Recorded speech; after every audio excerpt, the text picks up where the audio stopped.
當假納紅毯的閃光燈追着明星裙擺旋轉，當上海國際電影節的鏡頭對着藝人妝容定格，像遠弄劇組裏那個能與章子怡演對手戲的趙麗穎，卻又一次在紅毯名單裏查無此人。而張藝謀早就用一句話戳穿了趙麗穎不走紅毯的真相。缺席紅毯，由陳可辛導演的《像遠龍》可謂是眾星雲集，有章子怡、梅婷這樣的老戲骨，也有黃雋君、雷佳音這樣的中生代演員，還有趙麗穎、楊冪這樣的85花，以及易烊千璽這樣的崛起新秀。能在這樣的電影中露臉，對絕大多數演員來說都是無比榮幸的事情。可在《像遠龍》中出演西林，在電影中不乏與章子怡對手戲的趙麗穎，卻屢屢缺席劇組紅毯。《像遠龍》在簡納電影節亮相，眾多主演現身紅毯，備受關注的趙麗穎卻未到場。這樣一個在國際電影界露臉的機會，她錯過了。不久後，國內上海國際電影節紅毯，像遠龍劇組攜各演員亮相，趙麗穎再次缺席。後來微博電影之夜的紅毯，在像遠龍劇組各演員再次出現的時候，依舊沒有趙麗穎的身影。然而她也並不是第一次不出席紅毯活動了。時尚界寵兒 Vogue 盛典，明星藝人紛紛前往拍照記錄當下美麗，她不在。微博世界大會的紅毯盛宴，眾多媒體前往拍照採訪，各路藝人也是爭相前往，她還是不在。相比於靠着混圈子刷存在感，或作為小配角依附大劇組增加曝光，趙麗穎有自己的選擇。出道19年，從金婚蒼穹詹某這樣的小配角到陸貞傳奇參參來了這樣的絕對女主，再到後來一步步靠着優秀作品受到專業人士認可，她走向大熒幕的路並不容易。2023年，她有幸通過試鏡進入了張藝謀的劇組，在第20條中出演聾啞女人，沒有台詞的角色，十分考驗演技，這對她來說是挑戰也是突破。得到和張藝謀大導演合作的機會後，她用演技說話。為了演好這個角色，在進組前2個月，她就開始學習手語，每天堅持練習，手指因長時間比劃而發紅。她也未曾放棄，她還跟着手語老師到聽障人士家庭學習觀察，並選擇了一戶家庭共同生活，觀察他們日常生活的神態舉止和行為習慣。為了更好地體驗角色，他戴上耳塞，沉浸其中。到了劇組，為了沉浸角色，他在打架雲集的片場不與任何人交流。這也讓這部電影的導演張藝謀一直認為趙麗穎是個不善言辭的演員。有和大導近距離接觸的機會，他卻只專注角色。直到後來張導通過了解才明白，趙麗穎不說話是一直在找角色狀態。只要一聲 action， 他就能立刻進入角色。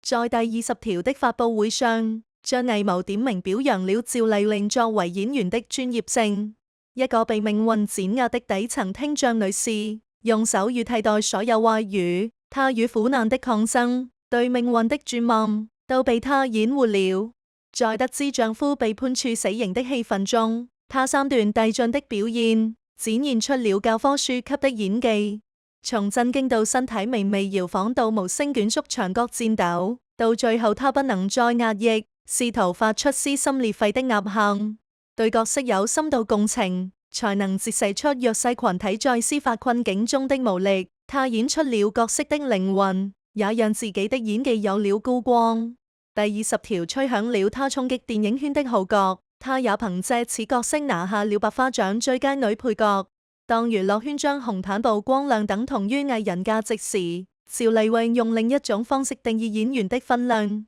那些在紅毯鏡頭裏消失的時間，她都用來作黑角色的靈魂。拼命30， 24歲那年，還在事業上升期的她，為了追求劇情效果真實，拍攝宮鎖珠簾時堅持不用替身親自拍攝騎馬戲份。沒想到拍攝期間馬匹受驚，他瞬間被甩出去，重重摔倒在地上，疼到爬不起來。簡單治療後，他便繼續拍攝。而氣憤殺青後再去醫院的決定，也讓他耽誤了最佳治療時間。墜馬給他造成了永久腰部損傷，背上留下了一個鼓包。後來一次出席紅毯，穿着露背裝的他為了遮蓋傷疤，在腰部凸起的地方畫了一朵花。34歲，已經靠着作品在娛樂圈站穩腳跟的他，成為了與鳳行的監製。既是監製又是主演的他，為了演好靈界壁倉王這個武力值拉滿的角色，提前2個月進行體能訓練，還練習了武打動作。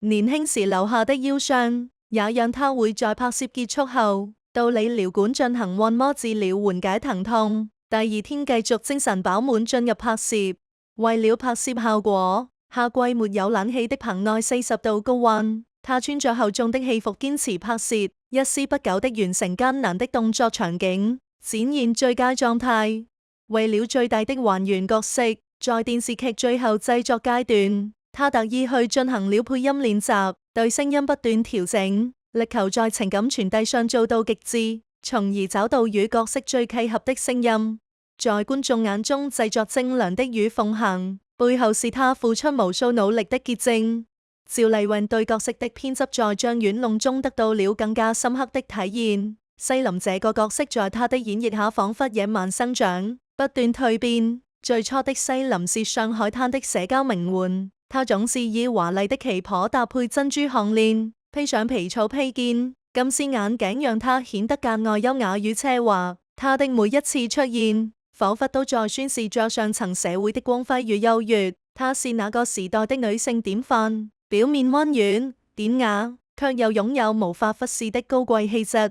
然而，面對民國時代的動盪與世事的變幻，西林的內心發生了劇烈的變化。他不再只是一個精緻的利己主義者，他的不敢開始承載更多的責任和使命。從一個與世無爭的名媛轉變為敢於為社會底層女性發聲的人道主義者，他意識到自己的地位與特權無法帶來真正的自由與幸福，反而成了枷鎖。於是他選擇將那些物質上的奢華拋棄，讓自己的形象愈發簡潔與堅毅。他剪了短髮，換上了西裝，叼起煙，奮筆疾書，開始為那些在黑暗中掙扎的女性發聲。他的眼神中閃爍着與曾經的他完全不同的堅定與冷靜，仿佛他已經脫離了那個繁華卻虛偽的世界，投身於一種更為嚴峻和充滿挑戰的事業。趙麗穎為了能夠精準地把握角色的內核，